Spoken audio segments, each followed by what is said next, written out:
آپ 14 اگست کے حوالے سے کیا کہیں گے؟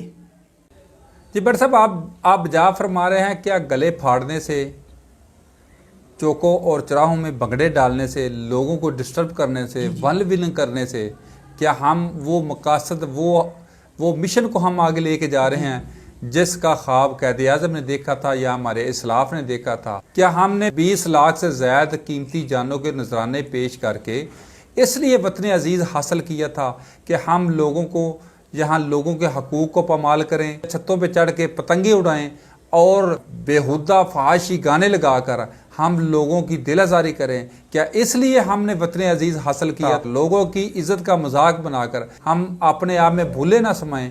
کیا ہم اس لیے وطن عزیز حاصل کیا تھا کہ لوگوں کے حقوں پہ ڈاکہ ماریں؟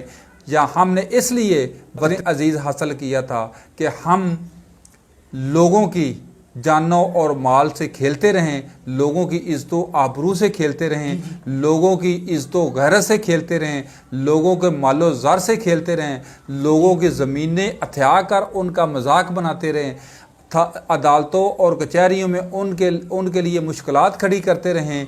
کیا ہم اس لیے وطن عزیز حاصل کیا تھا؟ نہیں، وطن عزیز صرف اور صرف اس لیے حاصل کیا تھا جہاں کسی عربی کو اجمی پر کوئی برتری حاصل نہیں، جہاں امیر اور غریب سب کے لیے یکساں قانون ہو، یکساں انصاف ہو، یکساں تمام سہولیات ہوں، تمام ہر غریب اور امیر کا فرق مٹا کر ایک صف میں کھڑے ہو جائیں، ایک ہی صف میں کھڑے ہوں۔ محمود و ایاز نہ بندہ رہا نہ بندہ